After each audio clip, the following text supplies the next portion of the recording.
하나님 말씀 누가복음 10장 25절에서 42절 신약성경 작은 성경은 111페이지입니다.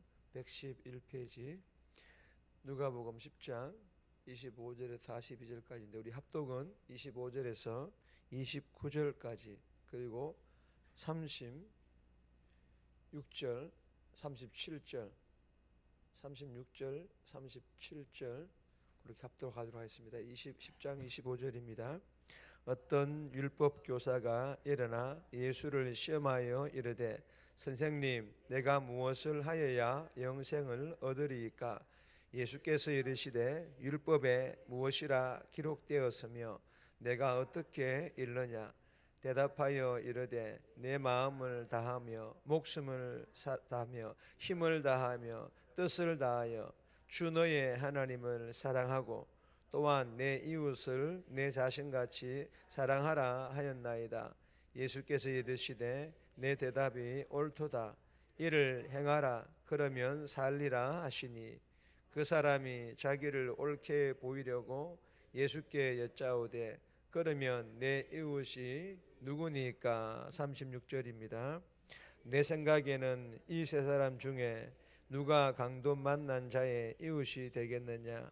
이르되 자비를 베푼 자니이다.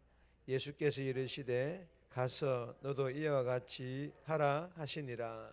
아멘.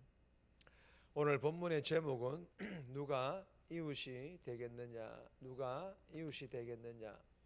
오늘 본문은 예수님께서 자신을 시험하는 율법사에게 사마리아 사람의 예를 들어 영생의 길인 이웃 사랑의 참된 의미를 가르쳐 주십니다. 그리고 마리아와 마르다의 이야기는 예수님 앞에서는 차별이 없다라는 것을 교훈하시는 그런 내용의 본문입니다. 오늘은 사마리아에 대한 얘기만 나누고 마리아와 마르다에 대한 이야기는 짧게 잠시 나누겠습니다. 오늘 본문을 통해 우리 계시는 첫 번째 교훈입니다. 아는 대로 행하라. 아는 대로 행할 것을 우리에게 교훈합니다. 25절에서 28절까지인데 28절 말씀 보시면 예수께서 이르시되 내 대답이 옳도다. 이를 행하라. 그리하면 살리라 하시니.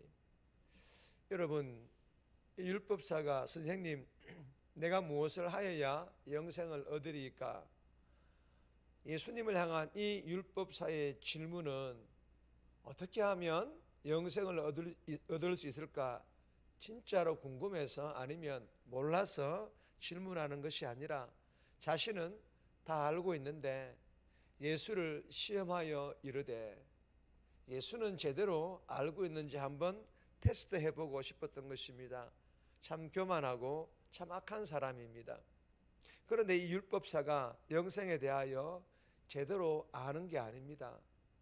율법사는 율법이 말하는 영생의 길에 대하여 지식적으로만 알고 있었습니다. 율법사의 질문에 예수님께서 그렇다면 율법에는 무엇이라 기록하고 있느냐라고 질문하자 이 율법사는 또박또박 대답을 합니다. 27절입니다. 다 같이 다시 한번 읽겠습니다.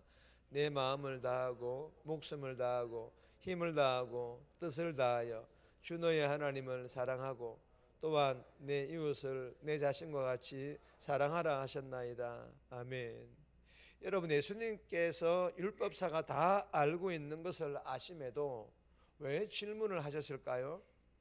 율법사가 지식적으로만 알고 있는 것을 자신의 입술을 통하여서 말하게 하고는 내 대답이 옳도다. 네가 대답한 것이 옳다. 그래, 내가 말한 것이 옳다. 내가 말한 것을 알고 있다면 그렇다면 알고 있는 대로 행하라. 그래야 하면 살리라 하시니 이렇게 말씀하십니다. 여러분, 이 예수님 말씀이 무슨 말씀입니까? 그래, 맞다. 내가 말한 것이 정답이다. 그러나 정답을 알고 있다고 해서 영생을 얻을 수 있는 것이 아니다. 알고 있는 정답대로 행할 때 영생을 얻을 수 있다. 그 말씀을 하시고 계시는 것입니다.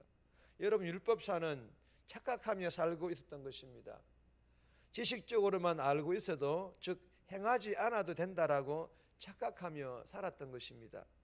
여러분, 진정한 알미란 반드시 행함이 동반되어야만 합니다. 그래서 정답을 알고 있는 율법사에게 예수님께서 그 정답대로 행하라고 말씀하시고 계시는 것입니다. 그러나 율법사에게 근본적인 문제는 예수님을 시험하고자 했다라는 것입니다. 이는 교만하여 악한 행위이며 그 자체가 영생을 얻지 못하는 자임을 의미하기도 합니다. 사랑하는 여러분, 본문을 통해 주시는 교훈은 예수님을 시험해서는 안 됩니다. 아주 교만한 행위이며 악한 행위입니다. 그리고 하나님의 말씀을 지식적으로 아는 것, 내가 믿는 예수님을 지식적으로 아는 것도 중요합니다. 그래서 성경에서도 아는 것을 중요하게 여기고 교훈하고 계십니다. 그러나 아는 것만으로만 괜찮다라고 성경은 절대로 교훈하지 않습니다. 아는 것만으로는 안 된다라는 것입니다. 그래서 에베소서 4장에서도 아는 것과 믿는 것이 하나가 되어, 여기서 아는 것, 여기서 믿는 것은 행함이 있는 믿음을 말합니다. 즉 아는 것과 아는 것을 향하는 이 믿음이 하나가 될 때 온전한 믿음, 영생을 얻는 믿음을 소유할 수 있다고 말씀하시고 계시는 것입니다.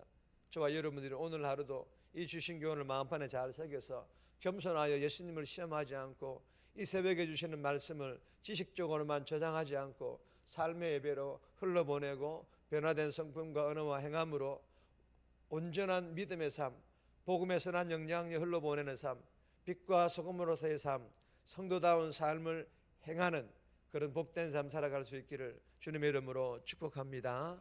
두 번째 주시는 교훈입니다. 조건 없는 이웃사랑.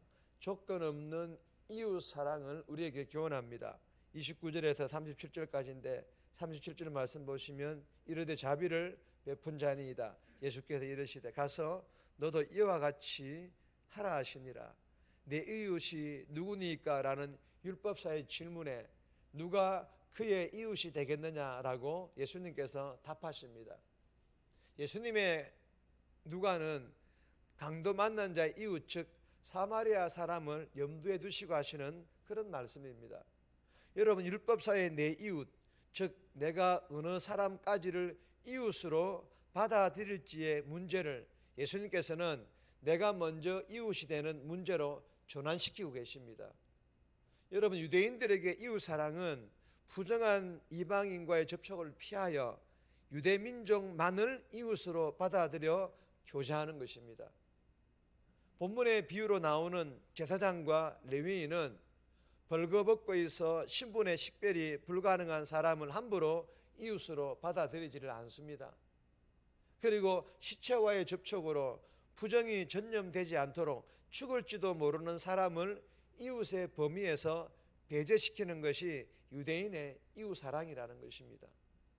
그러나 예수님의 이 사마리아 사람의 비유는요, 유대인들의 이웃사랑의 개념을 완전히 뒤덮어 버렸습니다. 사마리아 사람은 쓰러져 있는 사람이 자기 민족을 경멸하는 그런 유대인인지 아닌지 식별하지 않았습니다.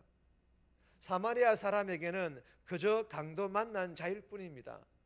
그리고 자신이 먼저 이웃이 되어 조건 없이 도와야 할 사람일 뿐입니다. 여러분, 하나님의 이웃사랑은 그리스도인의 특권으로 하나님의 사랑을 내가 누군가에게 나누어 줄지를 조건을 가지고 따지는 것이 아니라 먼저는 내가 이웃으로 인정받는 것입니다. 그리고 조건을 따지지 않고 나누어 줄 이 하나님의 사람을 만나는 사람에게 나누어 주고 흘러보내는 것입니다. 그리고 이 하나님의 사랑은 본문에서와 같이 물질만을 말하는 것이 아닙니다. 그리고 도움이 필요한 모든 이웃에게 조건 없이 물질을 다 나누어 주라는 것도 아닙니다. 성경은 오히려 물질보다 먼저는 변화된 성품과 언어들과 그 삶을 통하여 복음을 나누어 주고 흘러보내는 것을 더 강조하고 있습니다. 사랑하는 여러분, 우리가 이 주신 교훈대로 내가 받은 하나님의 풍성한 사랑을 이 새벽에 내 안에 풍성히 채우고, 그리고 말씀과 은혜를 통해 변화된 내 성품과 내 언어와 내 행함으로 오늘도 삶에서 만나는 사람들에게 내가 먼저 이웃이 되고 그리고 차별하지 않고 하나님의 사랑과 복음 대신 예수님을 흘러보내는, 그리고 작지만은 할 수만 있다면 나누어 줄 수 있는 그런 복된 삶, 저와 여러분들이 살아갈 수 있기를 주님의 이름으로 축복합니다. 세 번째 주시는 교훈은 예수님 앞에 차별이 없다. 예수님 앞에 차별이 없다. 38절 42절 마리아와 마르다 이 얘기입니다.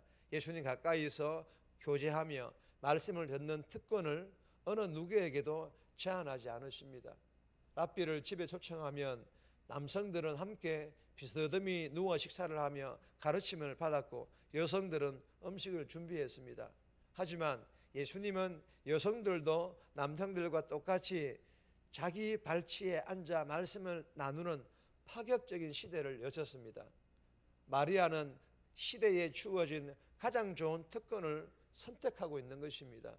예수님과 그분 말씀 앞에 나아가는 일에 있어서는 그 누구도 차별받거나 소외되지 않아야 함을 우리에게 교훈해 주시는 그런 말씀입니다. 정리합니다. 겸손하여 예수님을 시험하지 않고 이 새벽에 주신 말씀을 지식으로만 저장하지 않고 삶의 예배로 흘러보내는 행하는 온전한 믿음의 삶 살아가게 해달라고, 하나님의 사랑을 풍성히 채우고 이 새벽에 말씀과 은혜를 통해 변화된 내 모습으로 오늘도 만나는 사람들에게 내가 먼저 이웃이 되고 차별하지 않고 나누어주는 삶 살아가게 해달라고 이 새벽에 기도하며 오늘 하루 살아갈 수 있기를 주님의 이름으로 부탁드립니다.